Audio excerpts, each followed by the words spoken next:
ইব্রাহিম সিয়াম ঢুকতে পারো না। আসসালামু আলাইকুম। আমরা এর আগের ভিডিওতে দেখেছি কিভাবে আমরা সিরাজগঞ্জ আসার প্ল্যান করলাম, প্লাস কিভাবে ঢাকা থেকে আমাদের ইব্রাহিম ভাইয়ের বাড়ি অর্থাৎ বদ্রঘাট গেলাম। তার পাশাপাশি আমি কিন্তু ইব্রাহিম ভাইয়ের নেবারহুডে আপনাদেরকে একটি ছোট ট্যুর দিয়েছিলাম। যারা আমার আগের ভিডিও দেখেননি তাদের জন্য আমি কমেন্ট সেকশনে লিংক দিয়ে দিব ইনশাল্লাহ। আজকের এই ভিডিওতে আমরা দেখব সিরাজগঞ্জ শহর থেকে খুব অল্প খরচে আমরা কিভাবে চলনবিল সহ আরো দুর্দান্ত কিছু জায়গায় ঘুরে বেরিয়েছি। তার পাশাপাশি এখানকার বিখ্যাত গোলামের হোটেলে কিভাবে যাবেন তাও বলবো ইনশাল্লাহ। তো পরের দিন সকালে অর্থাৎ ফ্রাইডেতে আন্টি আমাদের জন্য খিচুড়ি রান্না করে, তার সাথে ছিল ডিম তরকারি, মুরগির মাংস, আচার, যেগুলো স্বাদ ছিল অমায়িক। তারপর খাওয়া দাওয়া করে আমরা সবাই বেরিয়ে গেলাম আমাদের গন্তব্যের উদ্দেশ্যে।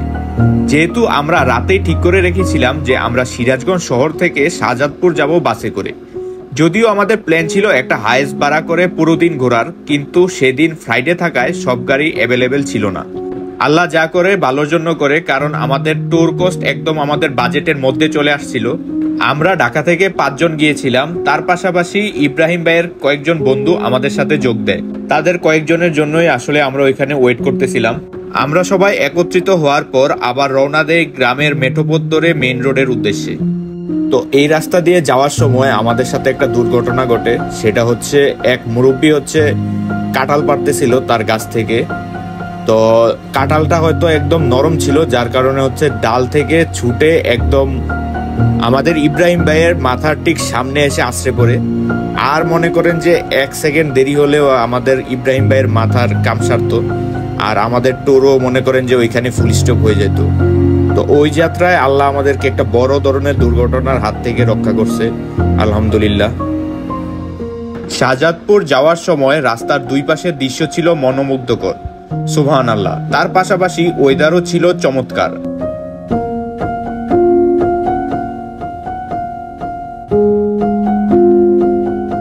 উত্তরবঙ্গ অর্থাৎ সিরাজগঞ্জের এই পাশে রবীন্দ্রনাথ ঠাকুরের পুরাতন বাংলাদেশি বাড়ি ছিল, কিন্তু আপনারা যারা হাতে সময় নিয়ে ঘুরতে আসবেন তারা এই কুঠির বাড়ির ঘুরে যেতে পারেন। তারপর চোখে পড়ল বাংলাদেশের সবচেয়ে বড় ইন্টারচেঞ্জ প্রজেক্টগুলোর মধ্যে একটার। এই প্রজেক্ট ঢাকার সাথে উত্তরবঙ্গের জেলাগুলোর যোগাযোগ আরো সহজ করবে ইনশাল্লাহ। তারপর প্রায় 1.5 ঘন্টা জার্নি করার পর আমরা শাহজাদপুর পৌঁছাই। শাহজাদপুর বাস থেকে নেমেই চোখে পড়বে রবীন্দ্রনাথের একটা সুবিশাল ভাস্কর্য। সেখান থেকে একটা ভ্যান ভাড়া করে আমরা চলে যাই চলনবিলের উদ্দেশ্যে। যাবার পথে আপনি গ্রাম বাংলার যে ইমেজ সেটা দেখতে পাবেন। শাহজাদপুরের এই অঞ্চলটাতে প্রচুর গরুর খামার দেখতে পাবেন। বিশেষ করে গরুর খামারের জন্য সেখানকার রেশমবাড়ি খুবই বিখ্যাত। এই রেশমবাড়ি থেকে রাস্তা যেতে যেতে এক পর্যায়ে দেখা গেল দুই পাশে পানি আর পানি। এই দৃশ্য আসলেই মন জুড়িয়ে যাওয়ার মতো একটা দৃশ্য। তারপর একটা পর্যায়ে দেখা গেল রাস্তা আর চোখে পড়ছে না, অর্থাৎ এই রাস্তা পানির নিচে তলিয়ে যাচ্ছিল।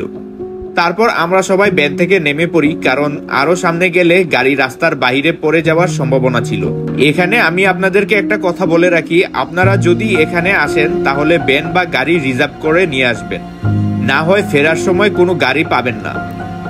আমরা যে ভ্যান নিয়ে গিয়েছিলাম সেই ভ্যান দিয়েই আমরা অন্য জায়গায় যাই। পরে আমাদের থেকে ভাড়া নিয়েছিল 500 টাকা। এবার আসি চলনবিলের পরিবেশ নিয়ে। মাশাআল্লাহ, এত সুন্দর একটা পরিবেশ। এখানে যাদের বাড়ি আছে আমি শিওর তাদের বাড়িতে ফ্যানের প্রয়োজন হয় না, মানে এত বাতাস। পানি পরিষ্কার ছিল সেটা বলবো না, বিলের পানি যেমন হয় তেমনি। বিলের মধ্য দিয়ে এ রাস্তা নাকি আরো প্রায় 5 থেকে 6 কিলোমিটার গিয়েছে। শীতের সময় নাকি এই রাস্তার দুই পাশে শুধু সরিষার ক্ষেত থাকে। ওটা দেখতে আরো বেশি সুন্দর লাগবে নিশ্চয়ই। যদি তৌফিকে থাকে আমি আপনাদেরকে আবার সেই জায়গায় নিয়ে যাব ইনশাল্লাহ। তবে এটাও খারাপ না, আলহামদুলিল্লাহ। আসমান আর বিল মিলে একাকার, যেন স্বর্গের কোনো প্রবেশদ্বার। ছোট ছোট ছেলেমেয়েরা আপন মনে খেলা করছে, বেড়ার দল যাকে যাকে ছুটে বেড়াচ্ছে। এসব দেখতে দেখতে জুম্মার সময় হয়ে যায়। দুজনে দিকে আসো, এদিকে আসো। তোমরা দেখি কে ডুব দিয়ে বেশিক্ষণ থাকতে পারে। ডুব দিতে পারো না? আল্লাহ, কয় কি বলে ডুব দিতে পারো না? তুমি ডুব দিতে পারো? দেখি কতক্ষণ থাকতে পারো। এই তো 1 পাশে একটা মসজিদ ছিল, মাশাল্লাহ। মসজিদ থেকে পুরো গ্রামের দৃশ্যটা আরো মনোমুগ্ধকর ছিল। আমাদের সাথে ইব্রাহিম ভাইয়ের কিছু স্থানীয় ফ্রেন্ড ছিল বলেছিলাম, অনেকেই বিলে গোসল করে, কিন্তু আমরা কয়েকজন আর নামি নাই, কারণ হচ্ছে হঠাৎ করে এই পানিতে নামলে শরীর চুলকানোর সম্ভাবনা ছিল।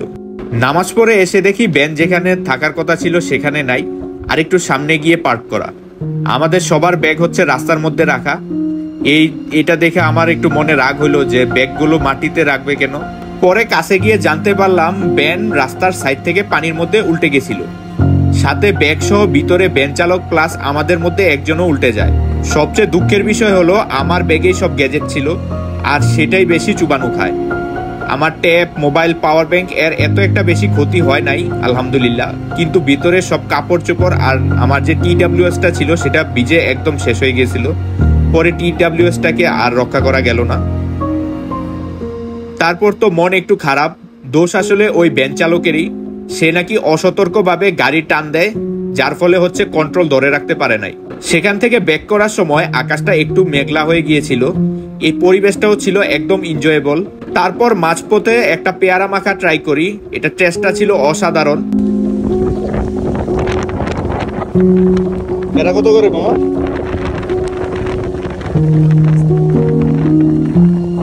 এই তেঁতুলের চাটনি না, এটা কি?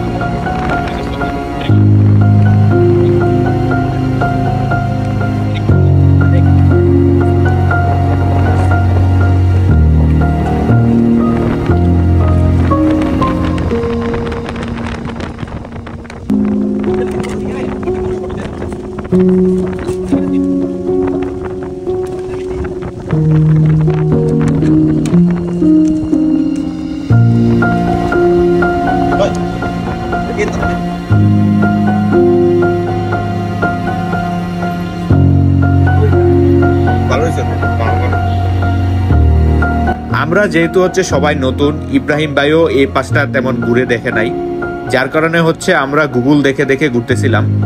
তো এর মাঝখানে আমরা হচ্ছে সুইস গেট ঘোরার জন্য যাই। এই সুইস গেটটা হচ্ছে একটা পিকনিক স্পটের মতো আর কি।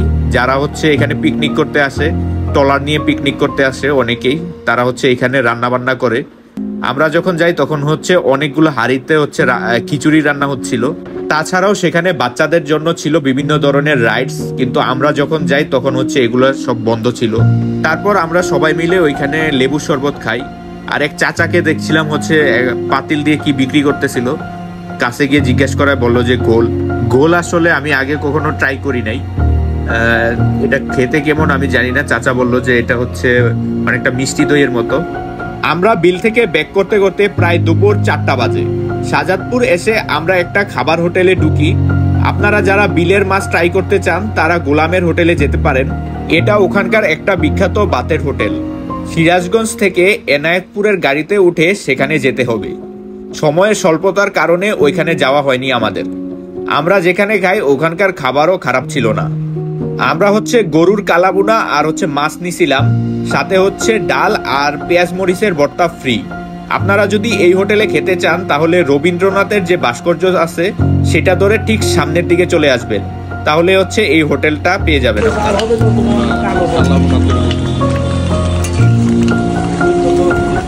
একটু ডাল নিবা, ঠিক আছে।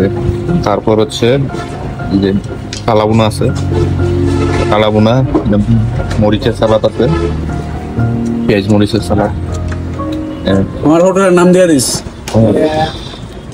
লোকেশন কি মামা? লোকেশন শাহজাদপুর একটু মরিচ কামড় দিবা, দিয়া Shahzadpur district bus stand hotel Siraj. কামড় লইবা।